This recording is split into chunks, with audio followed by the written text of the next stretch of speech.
बजे थे। खेतों से भोर की बूंदें टपक रही थीं। गांव में कोई भी चीज को बड़े उत्साह से देखा जाता है। एक बूढ़े आदमी ने देखा और बोला, अबे देख रहे हो कौन आया है इतनी सुबह इतनी बड़ी गाड़ी में। गाड़ी भी तो कितनी सुंदर है उनकी, ये भी तो देखो। ये तो है, अमीर लोगों की बातें भी अनेक होती हैं। इन सब बातों से अनजान गाड़ी से एक औरत उतरी। सिर से पांव तक लाल बी साड़ी में लिपटी, माथे पर बड़ी बिंदी, घूंघट इतना लंबा कि चेहरे की झलक तक न दिखे। उसके पीछे उतरा एक युवक, अर्जुन यादव, गांव का बेटा, जो कई साल पहले शहर चला गया था और अब बहू लेकर लौटा था। अरे ये तो अपना अर्जुन लगता है, बहुरिया लेकर आया है। अरे अर्जुन तुम, इसका ब्याह हो गया तभी तो बहू ले आया है। नमस्ते चाचा, नमस्ते सबको। शहर से बहू लाया हूँ, सिया नाम है। आप सबका आशीर्वाद चाहिए बस। हमारा आशीर्वाद तो सदैव इस गांव के सभी बच्चों के साथ है बेटा, सदा खुश रहो। अर्जुन को तो सब जानते थे, लेकिन बहू नई थी तो लोगों की निगाहें बहू पर टिकी थीं, जो चुपचाप खड़ी रही। हाँ, लाल लाल चूड़ियां, घूंघट पूरा, मगर पाँव में पायल नहीं। कुछ अजीब सी है ये बहू। कैसे पुतले की तरह खड़ी है, बिल्कुल सीधी। अरे मैं तो बस बता रही थी, बहू बहुत अच्छी है, बिल्कुल सीधी, मॉडल जैसी। अर्जुन अपनी माँ ललिता देवी के पास पहुंचा। हट, मुझे ठीक से देखने तो दे। ललिता देवी ने बहू को ऊपर से नीचे तक देखा, फिर कहा, वो सब तो ठीक है, लेकिन शहर की बहुएं क्या जाने रोटियां बेलना, गोबर उठाना, चूल्हा जलाना। निभा पाएगी या अपने कमरे में चुपचाप पड़ी रहेगी? अगर चुपचाप पड़ी रहने वाली लेकर आया है तो फिर क्या बहुरिया का सुख? आती नहीं आती क्या फर्क पड़ता है? सिया सब सुन रही थी। वो सिर झुकाकर बोली, नहीं अम्मा, मैं कोशिश करूंगी, और मुझे बहुत सारी चीजें आती भी हैं। जो ना आए आप बता देना। ललिता को उसकी आवाज में कुछ अजीब सा कंपन लगा, जैसे किसी गहरी गुफा से आई हो, मगर उसने कुछ नहीं कहा। सोचा नई बहू है, मन का वहम होगा। ठीक है, वो तो समय बताएगा कि तुम कितना काम कर पा रही हो और कितना नहीं, या कितना सीख पा रही हो। हाँ, अगले दिन गांव भर में बात फैल गई कि अर्जुन अपने साथ शहर की बहू लाया है। अरे अर्जुन की बहू को देखा, वो शहर की बहू लाया है। बेचारी ललिता भाभी के तो करम ही फूट गए, जो शहर की बहू उठा लाया उनका बेटा। हाँ, सुना तो है मैंने भी, लेकिन ये भी सुना है कि बहुत सुंदर और शर्मीली है। शहर की बहुएं कहाँ शर्माती हैं? हर कोई नई बहू को देखने के लिए उत्सुक था, मगर सिया कभी बाहर नहीं निकलती, न कुएं पर जाती, न मंदिर, न ही आंगन में आती। कहा था ना मैंने, शहर की बहुरिया लेकर आए हो। वो अंदर ही बैठी रहती है, कहीं भी दिखाई नहीं देती कि उसका चेहरा दिखाई दे।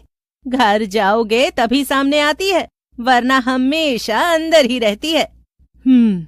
कल चलते हैं फिर उनके घर बहू को देखने। हाँ, क्या पता तब दिख जाए, आखिर कितनी सुंदर है वो। दोनों अगले दिन जाती हैं तो सच में सिया बहुत सुंदर होती है। दोनों खुश होकर अपने घर चली जाती हैं। हाय हाय, गलत थे हम तो, वो तो कितनी अच्छी है बेचारी। हाँ, कितना अच्छा खाना बनाती है, बातें भी करती है और आकर बैठी भी साथ में। सच में ललिता के तो भाग ही खुल गए। फिर एक रात ललिता देवी की नींद टूटी। उसे लगा कोई रसोई में बर्तन खड़का रहा है। हैं? ये इतनी रात गए, रसोई घर में कौन क्या कर रहा है? वो धीरे धीरे उठी और बिना आवाज किए रसोई तक पहुंची। रसोई में सिया खड़ी थी। हैं? ये तो सिया है, लेकिन ये क्या कर रही है? ललिता की नजर सिया के सामने रखी थाली पर पड़ी। थाली का रंग लाल था, जिसमें कुछ काले धागे, नींबू और हड्डियां पड़ी थीं। हे भगवान, ये क्या भला है? ये क्या कर रही है? ललिता ने सिया को देखा तो वो कुछ बड़बड़ा रही थी।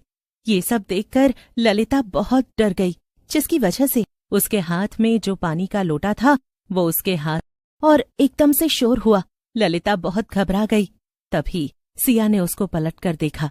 उसकी आंखें खून जैसी लाल थीं, पर अगले ही पल सिया सामान्य हो गई और बोली, क्या हुआ माँ? पानी चाहिए था क्या आपको? वो क्या है ना अम्मा, मैं व्रत कर रही हूँ, माँ काली का पूजन। हाँ, इसीलिए ये सब रखा हुआ है। ललिता ने कुछ नहीं बोला और वहां से चुपचाप चली गई।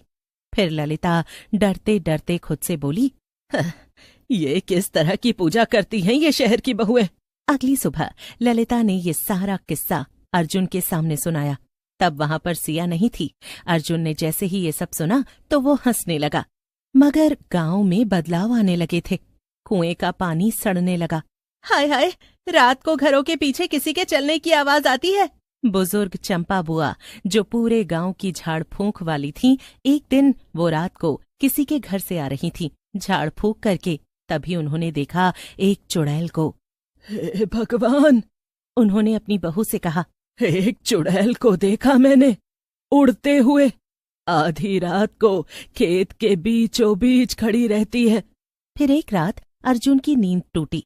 उसने देखा सिया आईने के सामने खड़ी है, मगर आईने में उसका चेहरा वैसा नहीं दिख रहा था जैसा कि वास्तविक था। वो एक चुड़ैल थी। ये देखकर अर्जुन घबरा गया। अर्जुन को समझ आया, गांव वाले सही कह रहे थे। ये सिया नहीं, कोई चुड़ैल है जिसने लड़की का रूप लिया था। गांव की एक पुरानी चुड़ैल भी थी, बिजनी, जिसे वर्षों पहले गांव वालों ने जिंदा जला दिया था। उसने जब अपने बारे में सुना तो वो भी वापस आ गई। सिया और बिजनी दोनों चुड़ैलें एक दूसरे की दुश्मन थीं। सिया शहर की थी और बिजनी गांव की, लेकिन दोनों का उद्देश्य था गांव पर अधिकार। दोनों का आमना सामना हुआ और अब गांव बना था युद्ध भूमि। सिंगरौलीपुर गांव अब डर की गिरफ्त में था। कोई अनदेखा भय समाया हुआ था। क्या हुआ बेटा? अर्जुन परेशान था। उसकी आंखों के नीचे काले घेरे, रातों की नींद गायब और माथे पर चिंता की लकीरें थीं। तभी वहां चंपा बुआ आई। उनके हाथ में था एक पुराना कागज। बेटा अर्जुन, ये गांव पहले भी चुड़ैलों का अखाड़ा बन चुका है। 100 साल पहले भी एक औरत शहर से आई थी। उसका नाम भी सिया ही था। उसने गांव की आत्माओं को मुक्त करने का झांसा देकर उनका इस्तेमाल किया था। मतलब ये कि जो तुम्हारे साथ है वो कोई नई आत्मा नहीं, ये वही पुरानी आत्मा है जो हर 100 साल में लौटती है, नए रूप में। अर्जुन ने सिया का सामना करने का फैसला किया।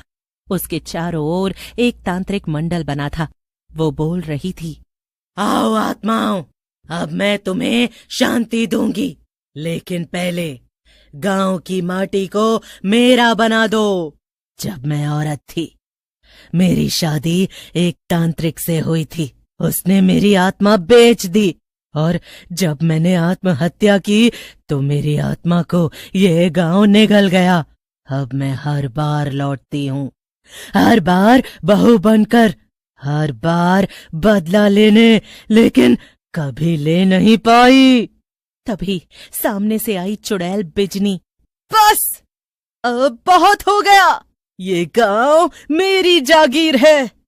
तू शहर की आत्मा यहाँ की सत्ता नहीं ले सकती। और दोनों आमने सामने हो गईं। अर्जुन अकेले मंदिर गया। उसने पहली बार हाथ जोड़े। तभी मंदिर की घंटी अपने आप बजी। पुराने पुजारी की आत्मा प्रकट हुई। अर्जुन, सिर्फ तू ही है जो इस बंधन को तोड़ सकता है। तेरे रक्त में गांव और शहर दोनों का मेल है। सिया तेरी पत्नी थी, बिजनी तेरे गांव की आत्मा है। तुझे ही संतुलन बनाना होगा। अर्जुन ने अपनी कलाई काट ली और दोनों चुड़ैलों के तांत्रिक चक्र के बीच प्रवेश किया। उसका रक्त जमीन पर गिरते ही सब कुछ कांप उठा। नहीं, ये मत कर। और तभी दोनों चुड़ैलों की शक्ति एक विस्फोट में विलीन हो गई। आकाश साफ हो गया, हवा शांत हो गई। गांव में पहली बार पूर्णिमा की चांदनी फैली।